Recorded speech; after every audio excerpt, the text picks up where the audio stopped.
Nyo ilang verse kasi mahaba yung text natin. Isang buong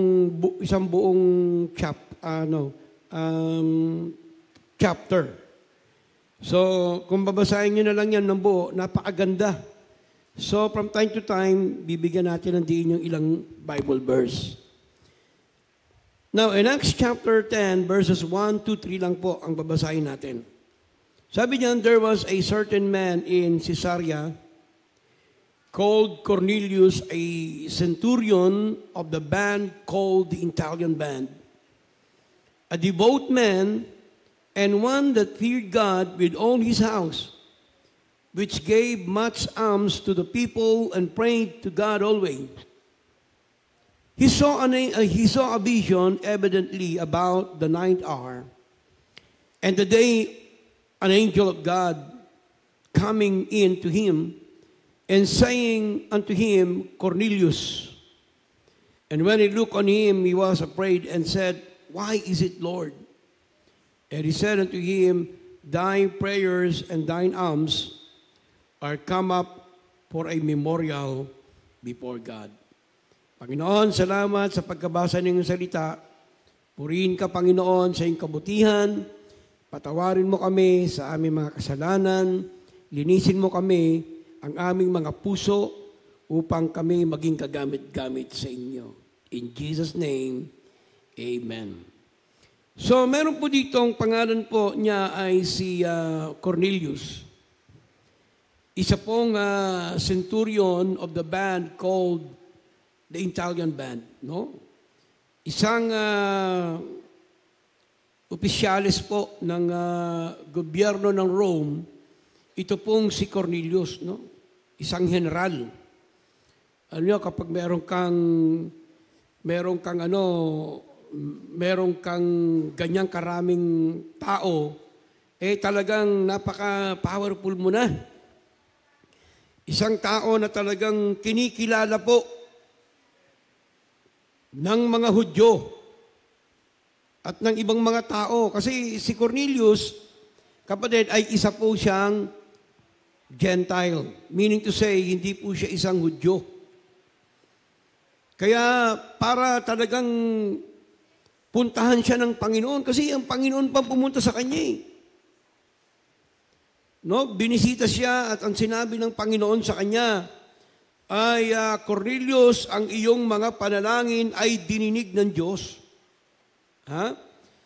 Napakaganda pa ng pagkaakilala dito ng ating Panginoon, a devout man and one that feared God with all his house. Wow. Lahat ng mga member niya, pati yung mga anak niya, lahat natatakot, mayroong pagkatakot sa Panginoon.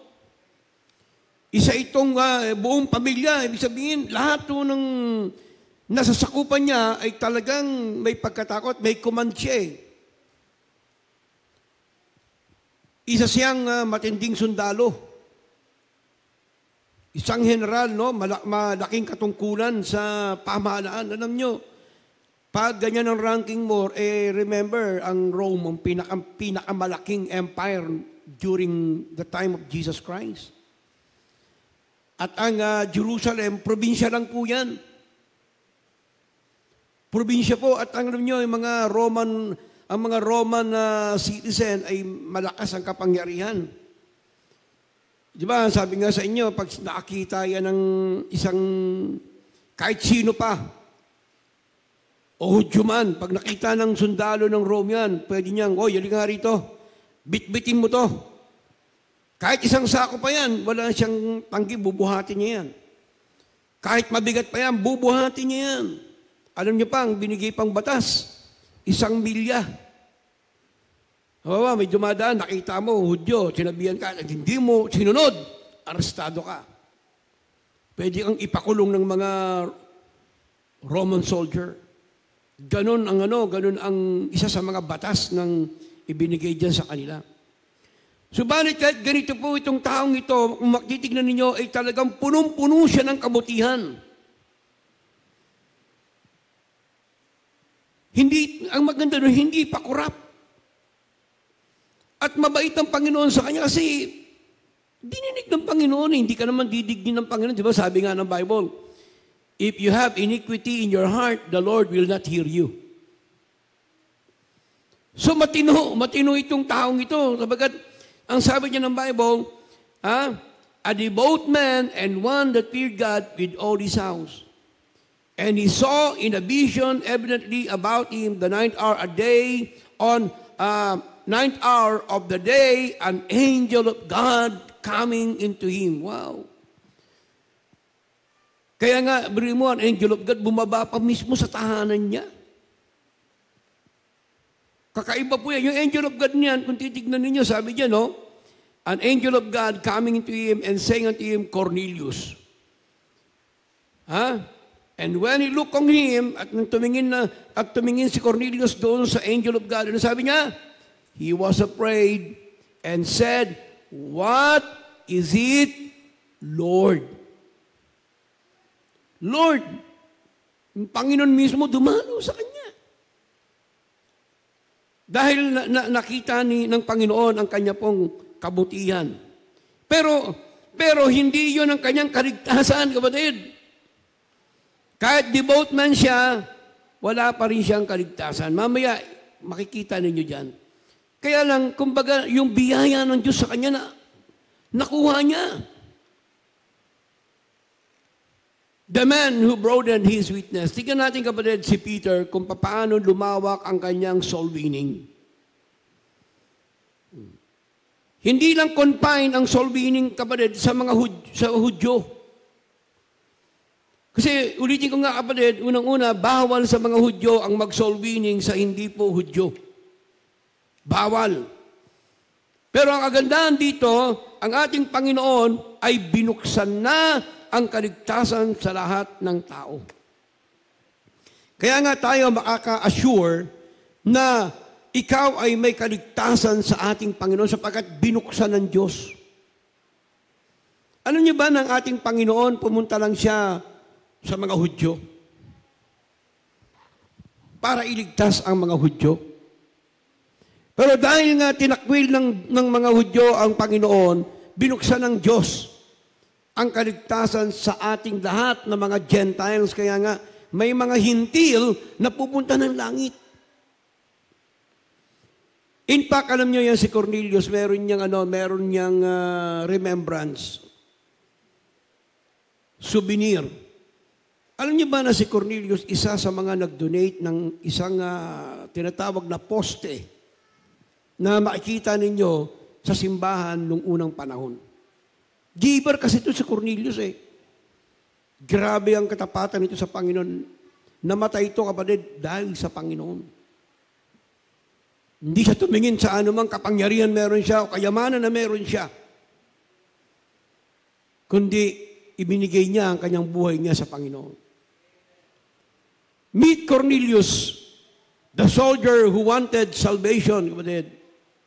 Cornelius was a centurion heading a select troop of Italian soldiers. Cornelius had many good qualities, kapatid. Nagbibigay ito ng mga alms sa mga kapitbahay niya.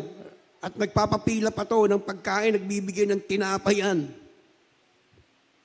Ganun ho kabuti itong si Cornelius. He was a devout man and God-fearing, praying man. Isip nyo, mapanalanginin na, imagine nyo, kahit hindi pa siya mananampalataya, mapanalanginin sa ating Panginoon.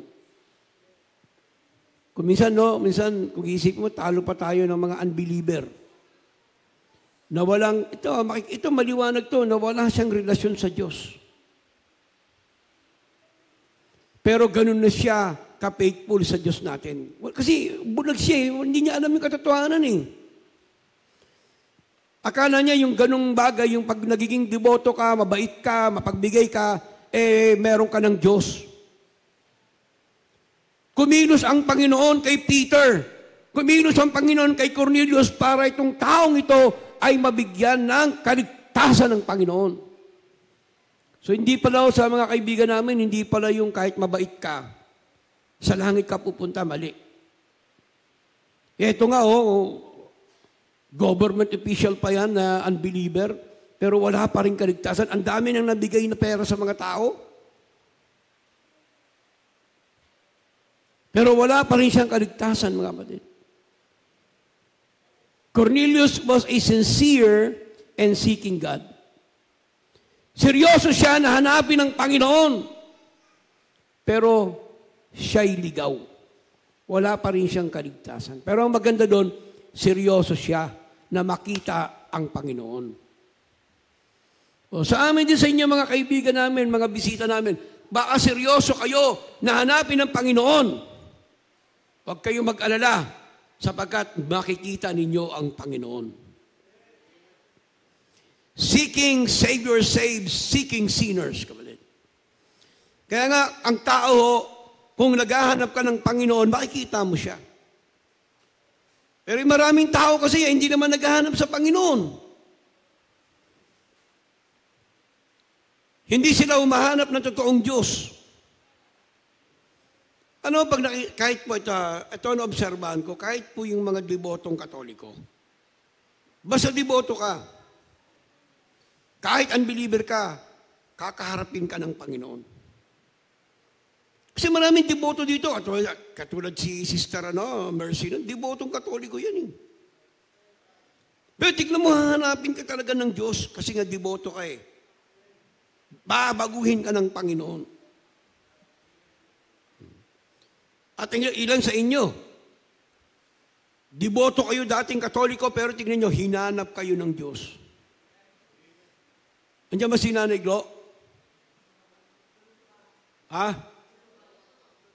Dating debotong Katoliko yan. Pero hinanap ako, debotong Katoliko. Hindi nyo ba alam, kapatid, na ako po'y, nung bata, ako po'y sakristan? Ako yung nagkasakristan kay Father Nugid. Deboto ako eh. At the age of 5, 6 yan, nagi po ako nandun Santo Niño ng Bago Bantay. Ako yung nagbabasa ng pasyon. Isipin nyo. Nagbabasa ako ng pasyon. At lagi akong sumasama, kaya meron kasi sa aming pangalan ng babae, Saturnina. No? Yung Deo ang pangalan ng grupong Deo. Ayun, mga deboto kay Virgin Mary yun. From the word niya lang, Saturnina, ibig sabihin Saturn. Pero yun, nagtutoning yun. Pag kayo, nagbigay kayo ng tubig na ganito, tapos nandun siya, nag-aaral, nagtatanggal ng mga demonyo sa katawan. Ilalagay mo ito sa likod niya, pag ininom mo ito, iba na lasa talaga. Walang biro. Nagtataka nga ako, paano nila nagagawa yun? Bukod pa yung kay Johnny Midnight, ha? Kasi kay Johnny Midnight, gabi yun. Magtotoning ka. Tapos yung tubig mo na sa likod doon, lahat na may karamdaman, tutok yun sa radyo. Kasi nung radyo pa lang nun eh. Makikinig ka dun sa radyo, tapos mamaya-maya pag nag-toning na yun si Johnny Midnight. Taga dyan yun sa Las Piñas, si Johnny Midnight, may radyo yan dyan.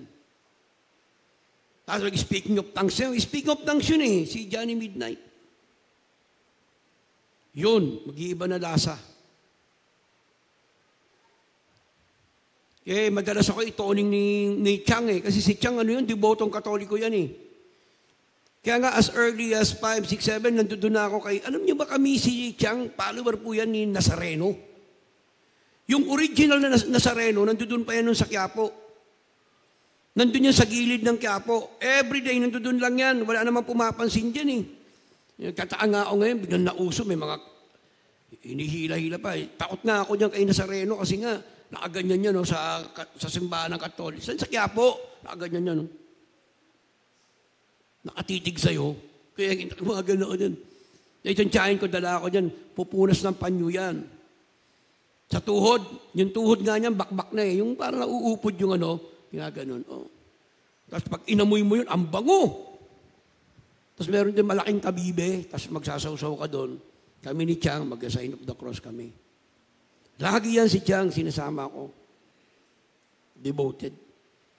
Kaya hindi iba sa akin yung pagiging relihiyoso. Dahil Katoliko ako, kaya nga diba, kabisado ko yung Abaginoong Maria, mga ganyan-ganyan. Tapos, Nagkursilyo pa ako. Nag-ispay pa ako dyan sa kursilyo. Haharapin ka ng Panginoon kapag deboto ka. At alam ng Diyos kung pwede kang maligtas. The seeking Savior saves seeking sinners. Cornelius is told to send men to Joppa to find Peter. See? Ito na yung istorya, kapatid. Inutusan ng Panginoon si Peter, si Cornelius na magpadala ng tao kay Cornelius. Tignan nyo para makita ninyo na ang itinuro, kasi po, ulitin ko sa inyo, dapat ang tinuturo ng church tungkol sa kaligtasan, dapat kung ano ang sinabi ng Panginoon. Now, tignan natin yung doktrina ni Peter. Ano yung aral ni Peter when it comes sa kaligtasan? Ito si Cornelius, the devout man, punong-puno ng pagkawang gawa, pero walang kaligtasan. Kaya nga itong si Peter ay binigyan din ng bisyo ng Panginoon. Alam niyo ho, ganito nakikita ko, kapag ikaw soul winner ka, at ito'y devoted man, at pipiliin talaga ng Panginoon ito, gagawa ang Diyos ng paraan sa unbeliever para masave ng mga anak ng Diyos. Ito yung pangyayaring yun Hinahanda ng Diyos kapag ikaw'y po'y soul winner ka at ikaw'y merong kaligtasan na totoo, talagang hahanapin talaga ng Diyos yung mga taong nagpipray din na naghahanap ng kaligtasan.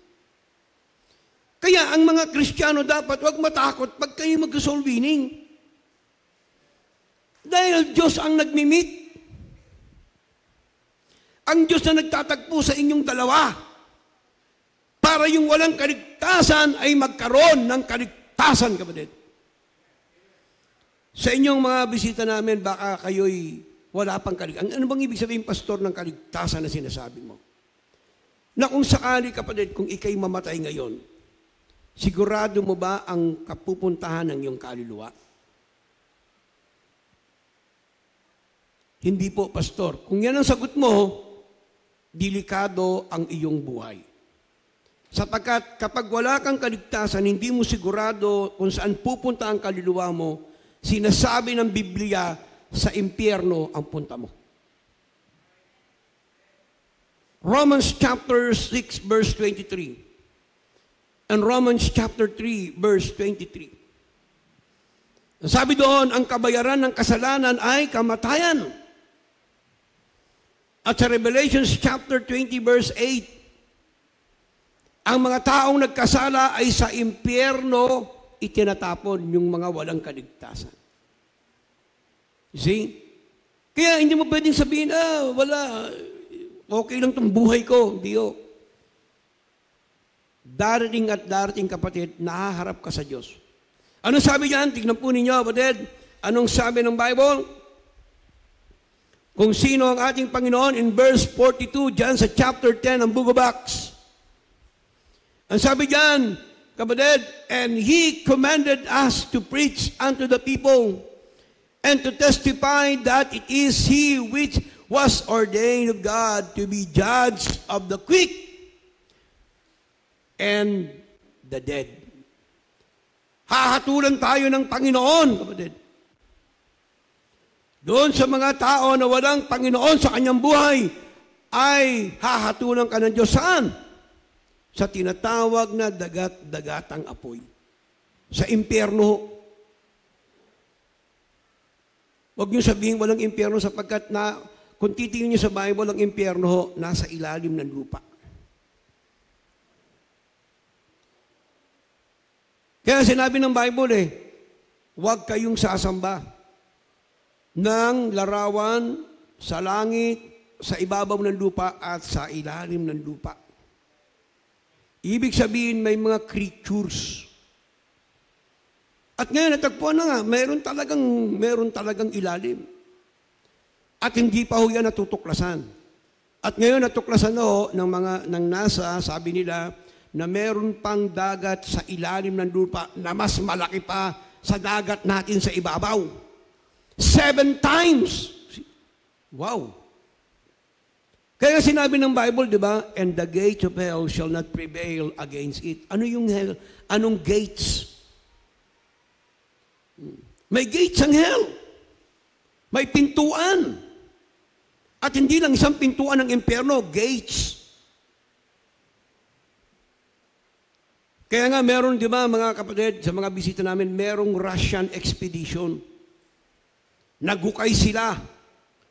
Ang nahukay nila almost 12,000 miles or 12,000 kilometers. Sobra pa. At habang inukay nila, may gadget sila doon. Paghukay nila, may naririnig silang mga hiyawan ng mga kaluluwa ng mga tao. Meron. Kaya ang Bible law, ang Panginoon hindi sabi nga niya, and the Lord Jesus descended into the lower parts of the earth. Asan ba yung earth? Alam ng Panginoon, alam niyo po, nung namatay ang ating Panginoon sa krus ng Kalbaryo, ang namatay ho doon ay ang kanyang katawan. Pero yung kanyang kaluluwa, hindi mo kayang patayin yun. Kaya sabi ng Bible, 3 days. O ibig sabihin 3 days, buhay ang Panginoon. Ang namatay sa kanya, yung kanyang katawan. Ganon din sa iyo, ang namamatay lang sa iyo ay ang katawan mo. Pero yung kaluluwa mo, buhay yan. At dadalhin niya ni kamatayan kapag ikay walang kaligtasan sa impyerno. Kung ikay may kaligtasan, ang magdadala sa iyo, anghel patungo saan? Sa kaharian ng Diyos.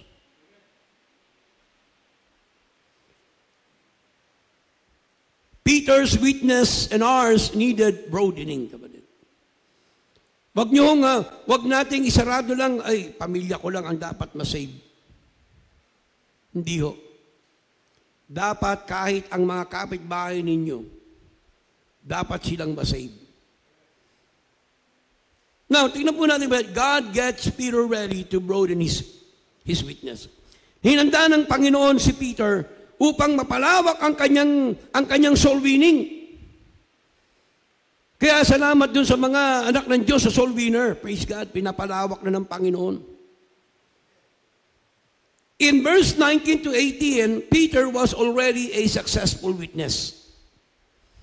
Tandaan niyo, bago dumating yan si Cornelius, si Peter, kilala na sa lugar ng Jerusalem. Bakit kamo? On the day of Pentecost, nag-preach si Peter. Ilang soul na naligtas? 3,000 souls. Mga kamag-anak niyan, grabe, putok na putok. Wow. May nag-preach doon si Peter. Tungkol kay Kristo, grabe, pumutok po yung pangalan ng mga Kristiyano. Ang dami. Although hindi naman tayo concerned doon. Pero siyempre, katulad dito, meron kang membro na 3,000. 3,500 souls, hindi naman ganun kadami ang tao nung unang panahon. Pag may 3,000 ka, ngayon nga may member tayong 3,000, sige nga. Hindi ko kasya dito. Ang isang tao ho, kapatid, is equivalent to 1 square meter. Kung tatayo ka, 1 square meter, isang tao yan. Kaya kung meron kang 1,000 membro, 1,000 square meter yon. 3,000 mahigit yon. So, para magkasya yon, kapatid, makikita nyo, ang tao, itong bakanting lupa, hanggang doon sa dulo, ikodrado mo yan, sobra pa yung 3,000 square meters. Ganun kadami. And then after that, nag-preach na naman si Peter. Ilang soul ang na-save? Sa Acts chapter 8, 5,000 souls. Amen? So, ilan na sila? 8,000. 8,000 members, wow! Hindi ba kasama yung mga bata doon, yung mga anak-anakan doon? Meron doon mag-asawa, baka 10 anak.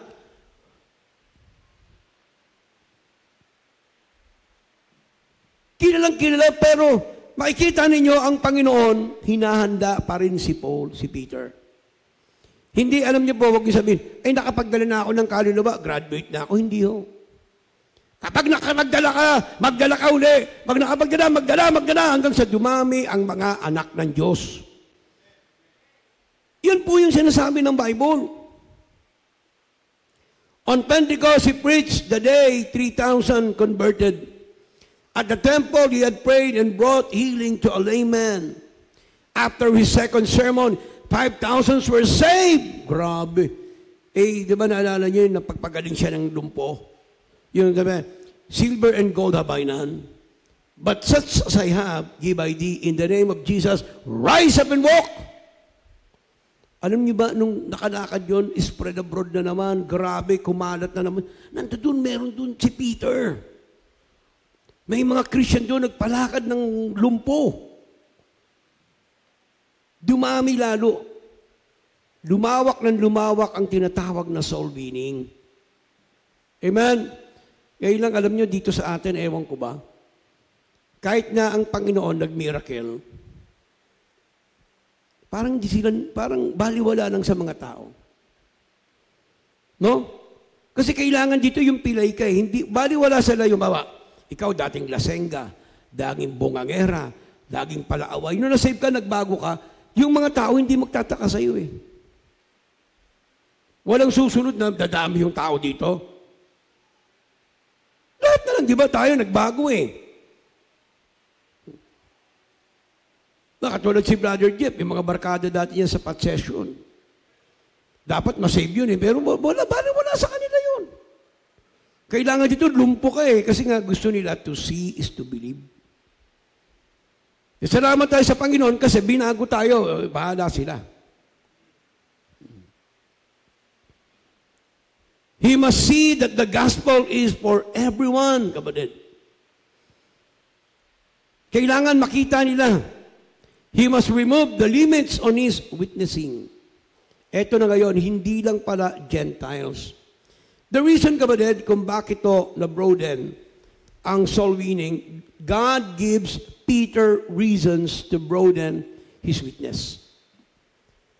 Number one, the Holy Spirit gave Peter guidance concerning those sent from Cornelius. Tandaan nyo ha, kung titignan, puntahan natin dito, kapatid. Buksan ninyo yung inyong Bible sa Acts chapter 10.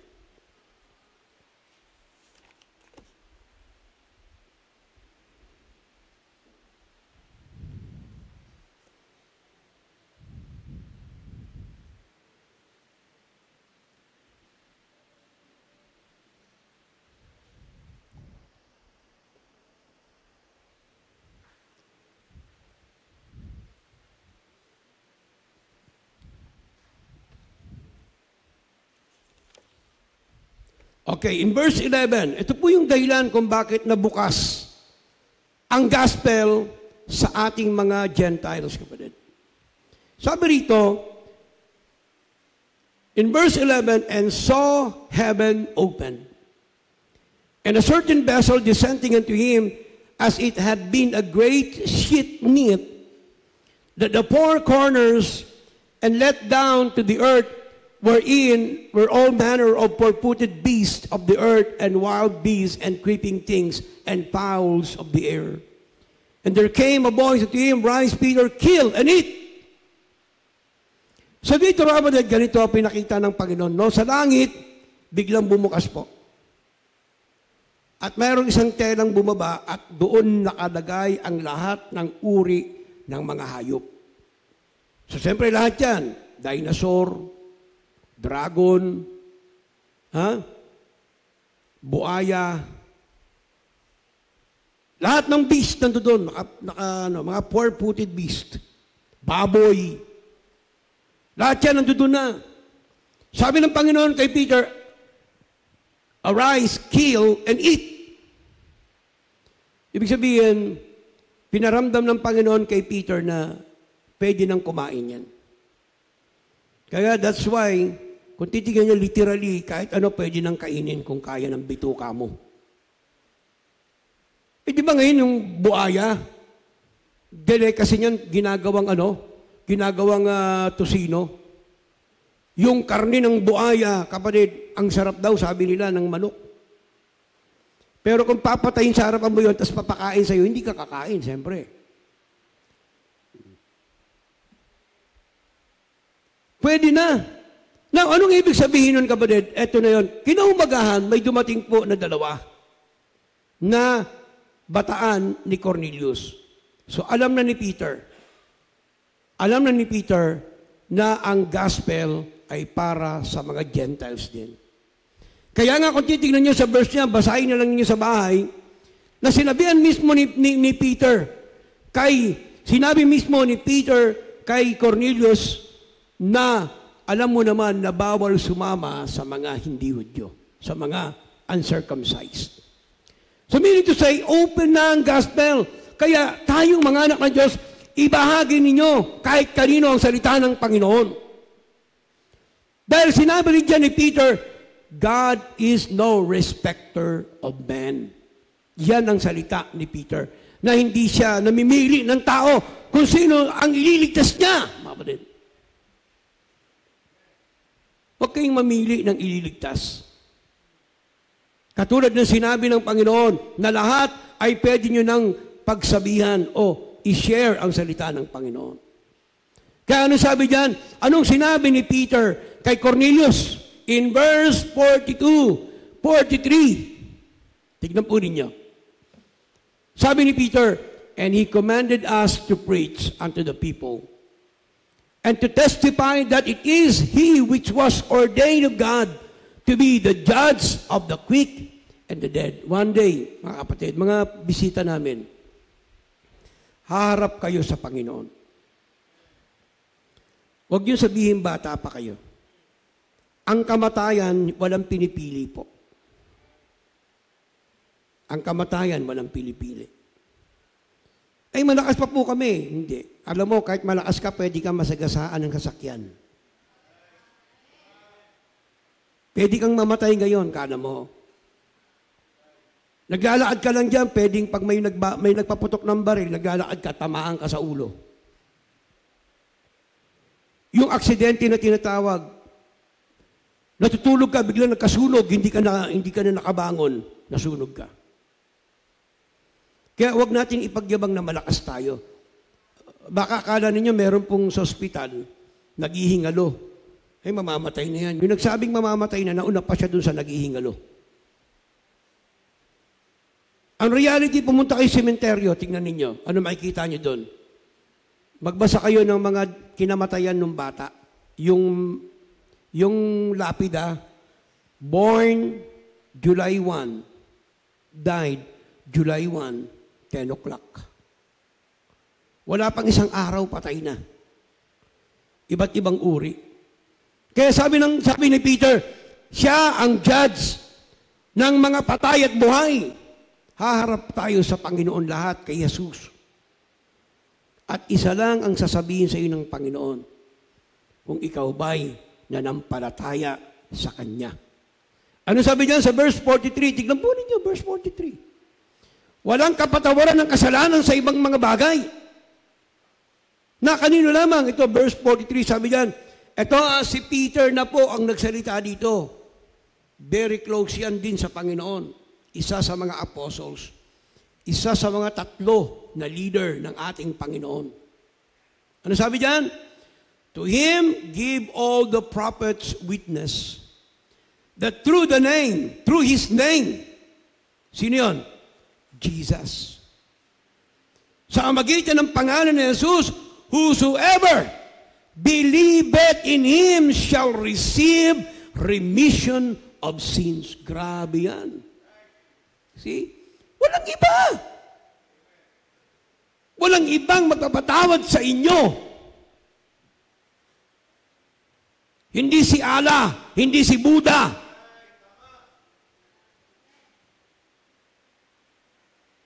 Si Kristo lang. Si Kristo lang, sabi niya, whosoever believe in him shall have receive remission of sins, kapatid. Kaya kay Kristo kayo lumapit, hindi sa relihiyon. Ayun, eto, ulitin ko, kanino niya sinabi yun?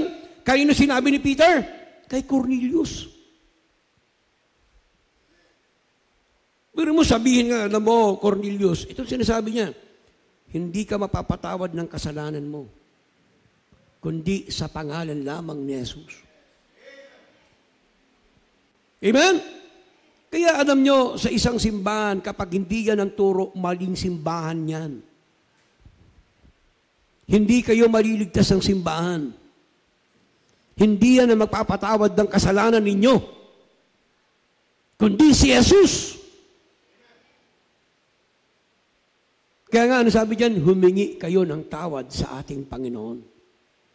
Alam nyo, habang nagkikwento si Peter ng ganyan, biglang lumabas ang banal na Espiritu. Bumaba sa mga mananampalataya, dun sa mga naniwala. Tingnan nyo, sa verse 44, tingnan ninyo. While Peter yet spake these words, habang nagsasalita si Pedro ng mga salitang ganito, the Holy Spirit fell on all them that heard the word. Amen? Bumagsak ang banal na Espiritu sa mga nakikinig, sa mga naniwala, sa mga tumanggap sa ating Panginoon. Kapatid, ganun pala yun.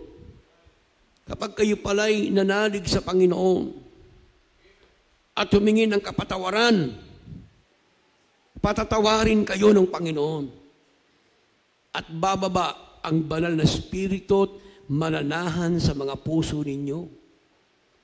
Amen? Yun po yung tinatawag na Holy Spirit. Hindi ka po mangingisay dyan, kaya huwag kayo maniwala sa mga born again na pag napuspos sa Espiritu, naglulundangan, nagtatamblingan dyan, nagawawala. Yan ay work of the devil. Kaya pag meron kayo nakitang mga simba, sa demonyo yan. Hindi yan ang gawain ng Panginoon. Ang Panginoon ay God of order. Pag walang katinuan, may mga combo dyan, tambulan dito, rock and roll. Tapos yung magtapos nun biglang magsasalita ng kung iba-iba. Wala na Ano ba simbahan yan?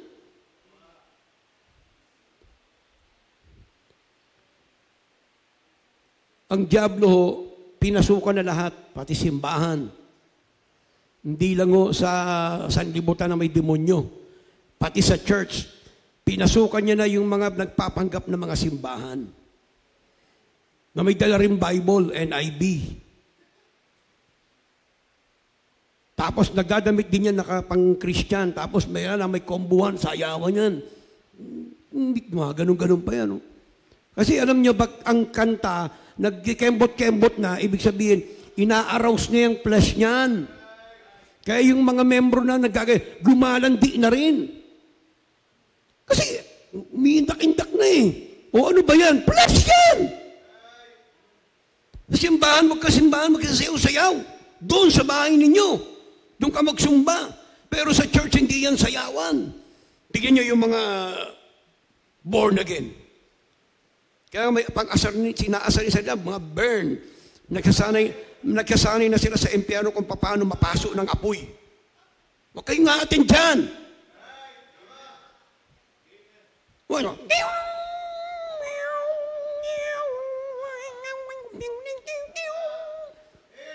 Sus ka naman. Huwag mo ipasok sa loob ng simbahan yan. Hindi yan ang tamang pagsamba sa Panginoon, mga kapatid. Huwag kayong pumunta sa mga ganyan. Na mga walang kaligtasan. Tanungin mo, pag namatay ka, saan ka pupunta? Save ka ba? Oo, save na ako. Kaya nang pag nagkasala ako, hindi na ako save. Kailangan magpakabuti ako. Si Cornelius nga, ang bait may tatalo pa ba dyan? Ang daming kabutihan? Pero walang kaligtasan. Sabi ni Peter sa kanya, receive the Lord. At mapapatawad ang kasalanan mo. Doon lang bumaba ang banal na Espiritu sa kanila. Nanahan ng Panginoon. Kaya nga kapag ang tao nagsisi ng kasalanan at tinanggap ang Panginoon, tatahanan ka ng banal na Espiritu. Kaya nga pag may Espiritu ka na, huwag mong i-grieve ang banal na Espiritu. Sabihin, huwag kang gumawa ng patuloy ng kasalanan sapagkat ang Espiritu nalulungkot na nakatira sa'yo. May Espiritu ka na, you are now sealed. Sabi nga mo dad, letter B, God gives Peter reasons to broaden his witness. Kaya nga, lumawak ko ang sharing ni Apostle Peter. Kaya halimbawa kapatid, kung sa inyong lugar, na-sharean mo na, punta ka sa iba. Sa opisina mo na naubos mo na, doon ka naman sa ibang opisina. Share. The Holy Spirit will guide you. He found out about the character of Cornelius. He was told of God's warning to Cornelius that he needed more than works. Sabi ng Panginoon kay Peter, yan si Cornelius mabait, pero kulang ang kanyang kabaitan. Kailangan niya si Kristo sa kanyang puso. Kaya alam nyo, kapatid, kung nais natin mapalawak ang salita ng Panginoon, ipakita ninyo. Huwag kayong matakot. Dahil pag natakot ka sa soul winning kasi, ay ayaw ko niyan kasi malaking tao yan eh. Alam niyo, pag ikaw inalapit ka ng Panginoon dyan, ibig sabihin, pinagkasundo kayo ng Panginoon, soul winning mo yan. Kasi Diyos na nagagawa ng paraan dyan eh. Bawa sa lugar ninyo, mayroong nanay, may problema. Pumunta sa inyo at humihingi sa inyo ng advice. Soul winning mo na yan. Huwag lang per se yung problema niya ang solusyonan mo. Kundi bahagian mo na siya ng salita ng Panginoon. Mga kaibigan ng anak mo, pumunta sa inyo, kumakain, tabihan mo na yan, i-soul winning mo na. Gumagawa na ang Diyos ng paraan eh. Pero minsan tayo mga anak ng Diyos, ang Panginoon, nagdadala na ng kaluluwa. Isipin nyo si Peter, nandoon, nagpipray.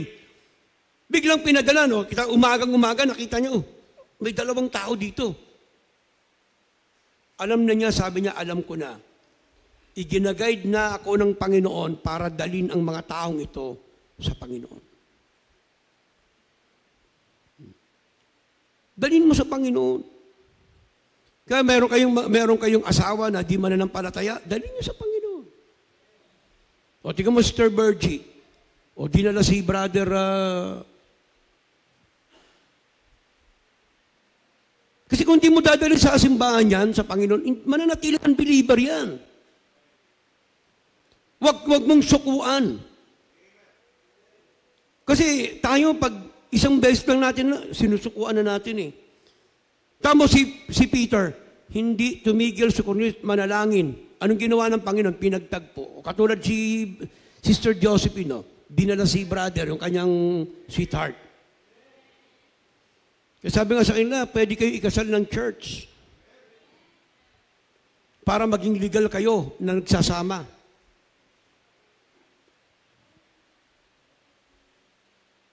Di ba?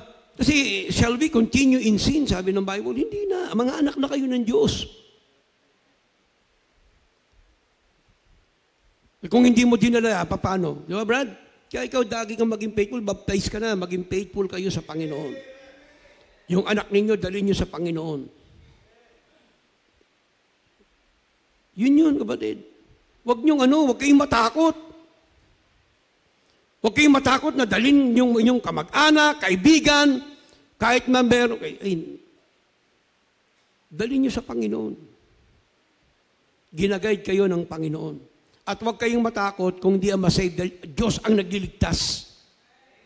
Ang tungkulin lang natin ay sila'y sabihan. Kung pinagagawa ng Panginoon, gawin natin, kapatid. Peter explains God's work in his heart that prepared him to witness, kapatid. Pinakita ng Panginoon, hinanda ng Diyos. So, alam nyo, ang maganda kasi, kapag yung kaluluwa, hinanda ng Diyos, hindi ka na mahirapan. Hindi ka mahirapan. Ito yung binautismo natin yung mga dala ni Sister Arjen. Wala yung nanay, ipapollow up ninyo ha. Kasi alam niyo po, yung mga binaptize natin lahat, kung maging faithful yan, punong-puno na tayo rito. Huwag kayo sumuko, tuloy lang lagi. Bitahan ninyo. God grants Peter. Ano sabi niya? Peter presents the gospel to Cornelius. Kaya nung nagtagpo sila ni Cornelius, pinaliwanag agad ni Peter. Amen? Pinaliwanag.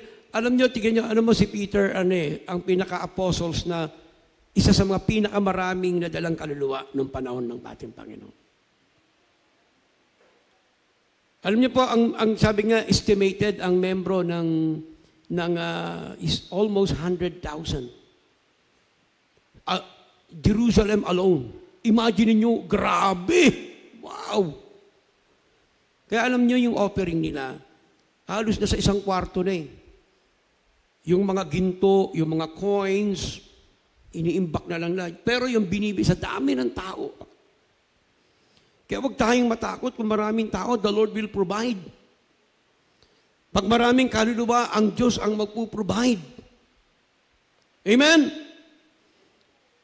He explains the basic of God's salvation. Sa inyo po, mga bisita namin, ang kaligtasan nyo, napakasimple lang. Pinadali ng ating Panginoon. Ang ating Panginoon bumaba, binuhat niya ang ating mga kasalanan, pinagbayaran ng Panginoon dun sa krus ng Kalbaryo, siya'y namatay. At kung yun ay iyong pananaligan, tatanggapin sa iyong puso, ang kamatayan ng Panginoon, na yun lamang ang mag-aalis ng kasalanan mo, ang sabi ng Panginoon, maliligtas ka. Kasi inyo mga kabataan, kahit bata pa kayo, alam ko may isip kayo. I-surrender mo ang buhay mo sa Panginoon. Kasi kahit alam niyo po, ang mga bata at the age of 5 or 4, alam na nila ang kasalanan. Alam niyo na ang kasalanan.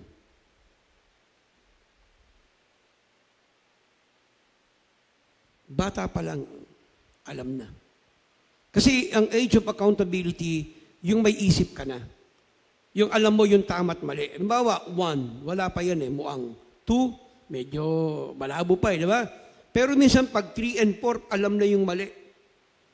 O di ba, pag sinabi mong, yung bata, anak, bad yan ha? Di ba, yung mga 3 years old, 4, alam na nila na mali. Pag alam na ng bata ang tama't mali, may accountability na yun. Ibig sabihin, ang batang may isip na, pag namatay na walang kay Kristo, impyerno ang punta mo. Wag mo kayo magpapaniwala sa mga kerubin o tiyanak. Wala akong ganun. Pag namatay ang bata na may isip na at walang Panginoon sa kanyang buhay, impyerno ang punta mo. Yung mga bata pa lang all liars shall have their part. Meron ba sa inyo ritong sa edad nyong yan, hindi kayo nagsinungaling? Inutusan ka nga ni mama mo, bili kang suka, may sukli pang piso. May sukli pa, wala na wala na. Nagsinungaling ka na. Kaya kahit bata ka pa, o kahit sa ating mga adult, pag nagkasala, impyerno ang punta. Pero salamat sa Panginoon, binigay niya ang kanyang buhay na mamatay para sa krus. Kayo'y manalig at kayo'y magkakaroon ng kaligtasan. Alam mo, lalo na ngayon ang kasalanan, rampant. Kasi kahit yung mga ganyang bata, sa cellphone lang, exposed na sila sa katarantaduan O di ba, imposibleng kayong dalawa kayo, hindi kayo nakanood ng bomba dyan sa cellphone. O nagtinginan pa kayo. Kasalanan yan. Kailangan nyo ang Panginoong Hesus sa inyong mga puso. Mahal kayo ng Diyos. Kaya nga ginagawa kayong addict ng cellphone Yung ubusin niyo yung oras niyo dyan.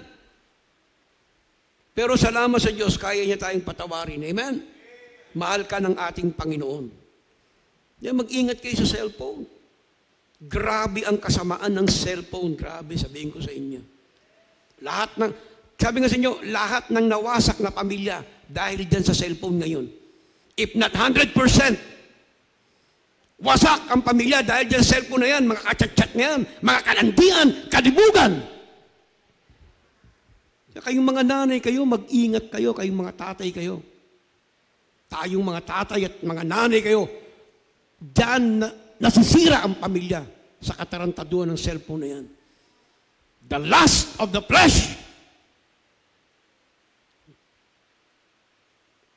Kaya yung mga bata, biyo mo, ganyan kalalaki, sira na yung mga utak dahil sa cellphone. Kailangan pa ba natin expose kayo? Tao rin naman tayo, alam natin lahat ng paikot-ikot dyan. Isipin nyo, cellphone, lahat na. Yung kliyente, may kliyente kami ni mama yung babae at lalaki, yung lalaki, nililigawan yung babae, naging syota. Abay, sabi ng babae ng lalaki, ipakita mo nga sa akin yan. Pinicture yung sariling hubad, tapos i-send out. Adi, bold. Ngayon itong lalaki, si Raulo naman, ipinagyabang sa mga kaibigan niya. Lahat ngayon ng barkada, nakita siyang hubad.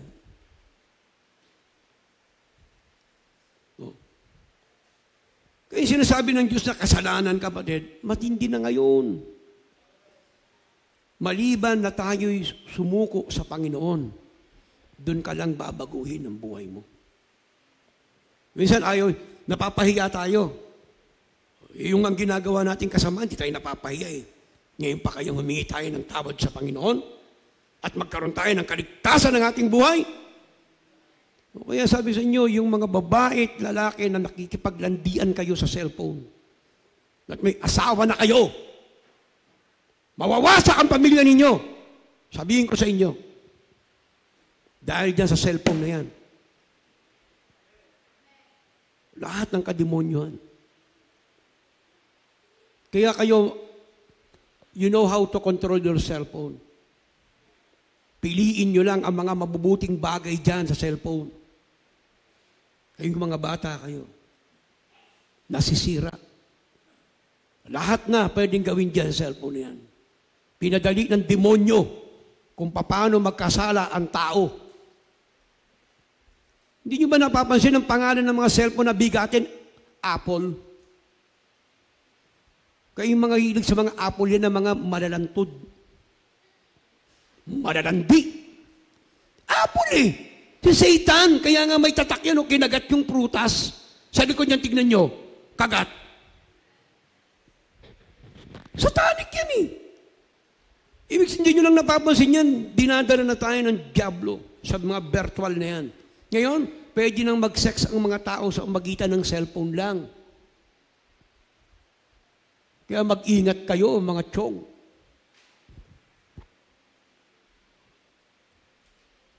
Diyan pa lang, dinadala na kayo ng demonyo. Kaya mga anak niya, pag madaling araw, sarado yung bahay, tadyakan ninyo. Makikita nyo. Baka bukas yung cellphone niyan.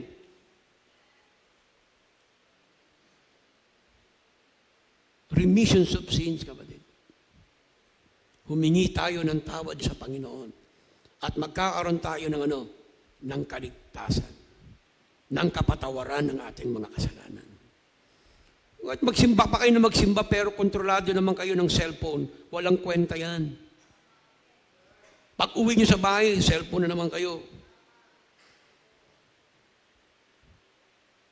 Grabe kapatid, sabihin ko sa inyo. Kaya ingat din kayo sa mga pagpindot-pindot. Baka kayo mapindot. Ingat. Kaya kayong mga i-limit lang ninyo ang mga kaibigan nyo sa iilan. Lalo pag hindi nyo kilala yung lalaki, dahil nakita nyo lang yung profile, merong 7 pandesal, 1, 2, 3, 4, 5, 6, 7 sa gitna. Umiwas na kayo. At kahit isa lang ang abs niyan, kung hindi nyo kakilala, wag na. Kahit kayo mga lalaki, huwag kayong pindot ng pindot, nakita nyo lang na ang laki. Friend ninyo. Kasi dyan nagsisimula, abing sa inyo. Lalo na yung mga may asawa na, kung may asawa na kayo, ilimit ninyo ang inyong text sa inyong asawa lang. Huwag na kayong makipaglantudan, landian kung kani-kanino pa dyan sa mga hindi nyo naman kakilalang mga babae. Hindi lang babae pati tomboy.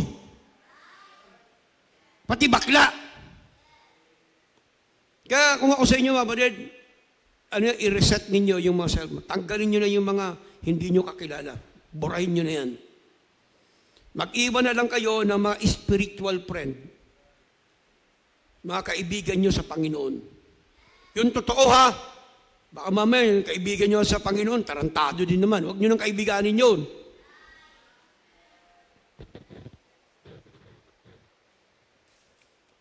Kaya ingat kayo, kapatid. Kaya maraming wasak na mga young people. Alam nyo, yan ang hindi natidiscover. Ang nagwasak ng buhay ng mga kabataan, cellphone. If not 100%. Pero karamihan ngayon, ang cause ng anxiety, ng stress, ng sin, cellphone. Iyan ang katuparan na sinasabi ng Bible, in the latter days, men shall be lovers of themselves. Wala na eh. So, para mabattle yan, Panginoon. Tanda, sabi nga ng isang nagsalita sa cellphone, no, sa YouTube or TikTok, Reels, ang pinakamatinding armas na ginawa ng tao ngayon. Ang budget, $1 trillion budget. Cellphone. Yan ang pinakamatinding panggera. Bakit? Una, ang aim niyan, utak mo. Pero maraming bata ngayon, lutang. Pumapasok sa school, lutang. Totoo yung sinasabi ko sa inyo. Lahat. Kahit nga dito, halimbawa, dito, nag-preach pastor. Tapos may mga lukulukong YP, o kaya may asawa na dyan. Yung to, nagtitext pala doon, yung silang dalawa, habang nag-preach pastor, nagtitextan yung dalawa, mga bugok. O kung di ka ba naman si Raulo eh. Wala ka ng paggalang sa simbahan, wala ka ng paggalang sa Word of God. Kaya tuloy, pag uwi nyo sa labas ninyo, nagtatagpo na lang kayong dalawa eh. You see? Ganun pumasok sa tanas. Sa simbahan, simpleng-simple lang. Dati nun, kakatok ka pa eh. Pupunta ka, manliligaw ka eh, di ba? Yung nung tayo pa noon, liligaw ka pa eh. Kakatok ka sa mga magulang. Hindi kayo pwede magkita dyan kung saan-saan sa kanto. Ngayon hindi, kahit nasa bahay na yan, cellphone lang. Kamusta ka na dyan, sweetheart? Minsan nga, mag-asawa na kayo. Yung isa nakahiga kayo sa kama. Yung isa nakatalikod doon. Yung pa nagte-text. Iba ang tinitext. You see, yung kasalanan, grabe ang pagpasok. Ngayon, kung hindi natin yan paghihisiyan, hindi natin kokontrolin yan, wasak ang ating kinabuhi.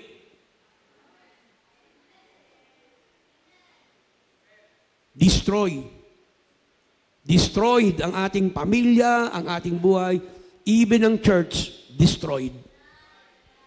Kapag kayong mga kabataan hindi naging matino, destroyed ang future ng simbahan na to. Bebenta ko na lang yung Maragan dun, marami pa akong pera. Kesa ipagkatiwala sa inyo. Kaya ingat kayo, sabihin ko sa inyo, grabe ngayon. Grabe ang paano nawawasak ang pamilya. Hindi sa pag-iingat. Amen? Kaya sabi nga dyan, broaden your soul winning. Ang daming kapatid, kayo ang pag-asa. Paano natin mape-prevent ang buhay ng mga kabataan masira? Masira ang pamilya. Kayo ang sekreto ng salita ng Diyos. Ibahagi. Broaden your soul winning. Alam nyo, tandaan nyo to, pag ang mag-asawa hindi active sa church, masisira. Kasi lumawa, ikaw faithful ka, nasa church, yung asawa mo nasa bahay. Ang daming kasalanan pwedeng entertain yan. Kaya sa mga lalaki, hilahin nyo yung asawa nyo papunta sa church. Hilahin ninyo. Masisira. Kahit kayong mga asawa, vice versa, pilitin nyo sa church. Tandaan nyo, sabi nga, walang nasisirang, ano man tawag dyan, bato unang patak ng gripo.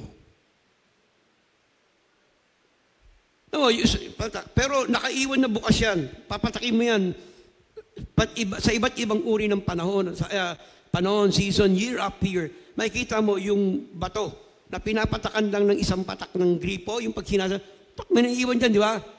Babalikan mo yan. Butas. Kahit anong tibay mo pa sinasabi mo, pag paunti-unti yung pitik ng demonyo sa'yo, pak!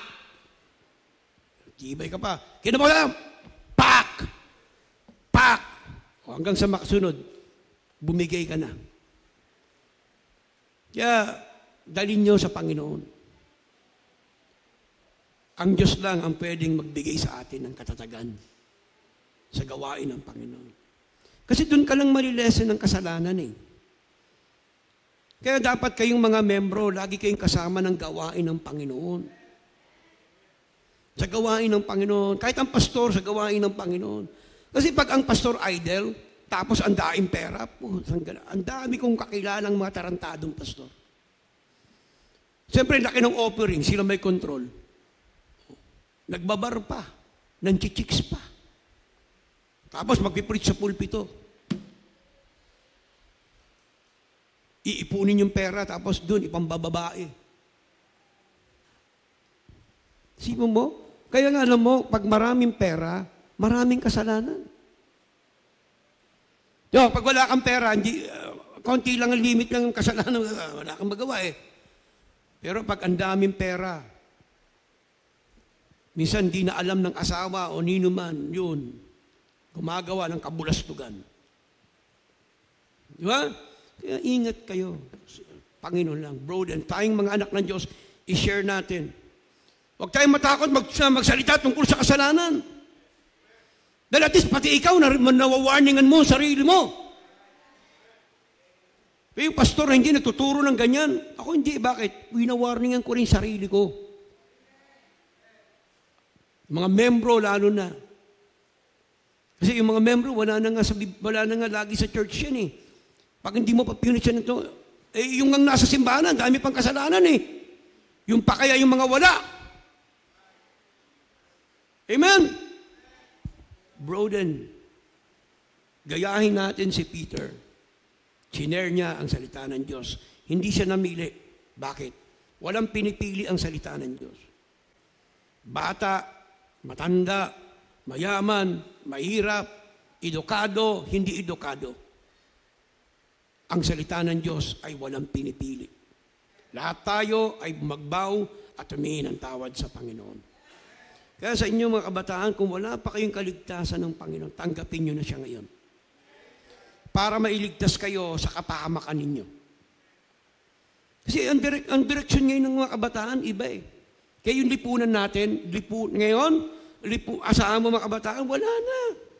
Ang gusto ngayon, gimmick, lundagan ng lundagan yan. Rock and roll, yun na, puro cellphone, puro computer. O pag mayroong rock and roll, yung mga concert, lundagan, mga baliw, ganun na ang tao ngayon. Na-impluensya na ng mga baklat, mga masasamang tao dyan sa lipunan. Hindi ako nagbibiro sa inyo.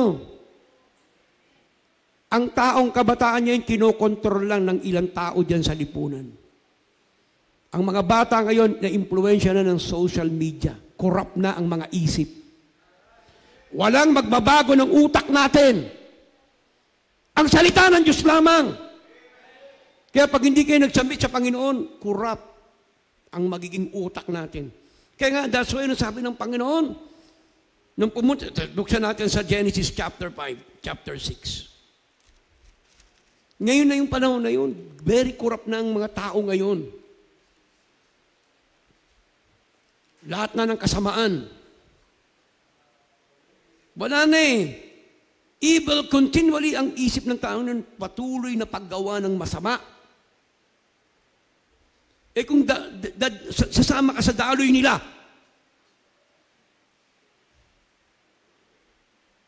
wasak ang buhay mo, sabi ko sa inyo.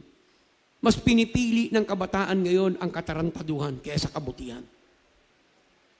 Kaya sa inyong mga membro dito, kapatid, piliin nyo ang makatwiran sa Panginoon. Wala na. Ano sabi diyan? Tingnan nyo. And it came to pass, when men began to multiply on the face of the earth, the daughters were born unto them, that the sons of God saw the daughters of men, that they were fair, and they took them wives of all which they choose. And the Lord said, My spirit shall not always strive with men, for that he also is flesh, but their days shall be 120 years. Amen? Ano sabi diyan? Sa verse 5, last verse, and God saw that the wickedness of man was great in the earth, and that every imaginations and thoughts. Ano ba yung imaginations, kapatid? Virtual reality yan. Sa isip na lang, kapatid, naggagawaan na ng masama. Oh.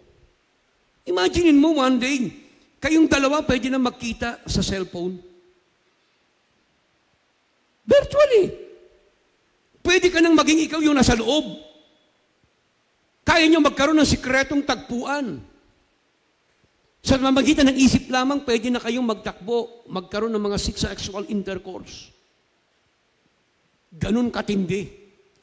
Sinasatisfy ni Satanas ang isip ng mga tao. Mapadali ang paggawa ng mali. Eh kung hindi kayo gagamitin ng Panginoon, hindi kayo mag-share ng gospel, anong mangyayari sa mundo? Wala na. Ganun ang isip ng puro gawa. Kita mo lahat ng invention, para ba sa kabutihan ng tao? Para sa kasamaan. That's the system of the Antichrist. Pinapadali na niya ang lahat. Para hindi na siya mahirapan. Eh ngayon tayo mga anak ng Diyos, hindi mag-share ng salita ng Panginoon. Mananahimik ka. Sa opisina, sa katabi mo. Sa mga anak ninyo, binayaan mo lang, alam nyo, yung mga anak nyo, huwag nyo ngayaan talagang maging addict sa cellphone. Kontrolin nyo, kausapin nyo, na bigyan nyo lagi ng warning. Lalo yung mga batang maliliit, huwag nyo sanayin yan. Sabihin ko sa inyo, magsisisi tayo. Tapos hindi nyo pa dinadala sa church. Kahit anong uri pang trabaho meron yan. Natatawa kayo, natutuwa kayo kasi nakakapag-abot-abot sa inyo. Pero hindi nyo iniisip, ang buhay niyan, pawala. Kahit anong dami pang pera niyang mga anak ninyo nag-aabot sa inyo, kung wala rin sa gawaan ng Diyos yan, pawala ang buhay niyan. Pasira. Preach the gospel. Broaden our horizon sa pag-share ng salita ng Panginoon. Huwag kayong manahimik. Wala na nagsasalita para sa atin. Yung mga Kristiyano tahimik, tingnan mo social media, lahat ng katarantaduan, lahat na. Mas marami pa yung mga creators ng mga katarantaduhan. Kaya tingnan mo sa salita ng Diyos, kapiranggot lang. Tapos, ini-ignore pa natin. Pag may nagtuturo doon, ini-ignore. Pero pag mayroong nagtuturo doon, nakatarantado doon, nilalike pa ninyo. Ako kahit sino, kahit pastor, basta pastor, nagtuturo, like ko yun. Kahit paano na-include yung isang boto mo sa kanya na tuloy lang po sa pagpipreach. Huwag yung passive lang kayo. Wala magsasalita eh. Pag mayroong mga preacher doon, binabanatan ng mga bakla, wag ano ko. Ba't natatakot ka? Kasi may identify yung pangalan mo. Bakit? Ano ngayon? Hantingin ka nila. Di magantingan kayo. Takot tayo eh. Pag sa katotohanan, takot tayo. Pag sa kademonyoan, hindi tayo natatakot. Kailangan ng John the Baptist ngayon, kapatid. We're ready to die. Sa pakikipagbaka para sa Panginoon. Ano man, pugutan ka ng ulo. Bukas naman, buhay ka. Amen? Kayang iduktong ng Diyos yung ulo mo. Kamatakot. That's all we stand, kapatid. Tayo po'y manalangin sa Panginoon. Awit tayo.